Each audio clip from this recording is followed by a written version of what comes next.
Well, it's estimated Americans spend more than $200 billion a year gambling on sports, but not in Missouri, where sports betting is illegal. 5 on your side's Casey Nolan reports there is a growing coalition in Jefferson City that wants to change that. Casey. Mike and several lawmakers, all but one of the state's casinos and every major pro sports team in the state are all backing legalized sports betting. And the promise from lawmakers is that it will bring in millions for schools every year. But critics say that is not a sure bet based on past performance.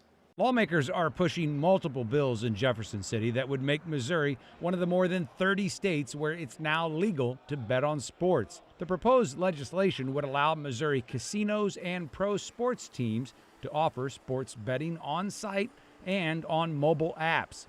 A St. Peter's Republican behind one of the bills says Missourians are already gambling on sports online.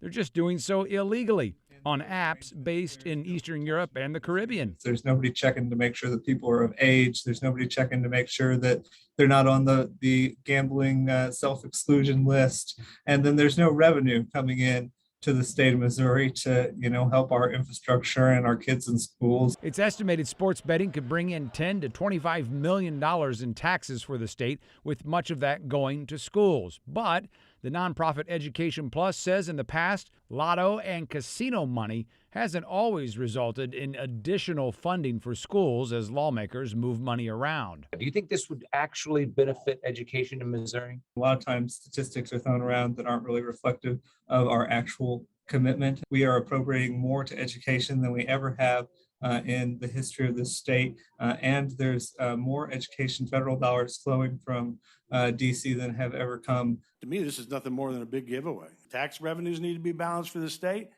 You're getting $15 million, they're getting $100 million. I guess that's a great balance if you're one of the casinos or one of the sports teams.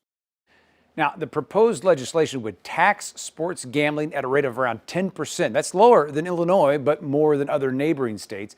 Even with all of the support, sports betting still has a long way to go before it's law. Ann? Coming up.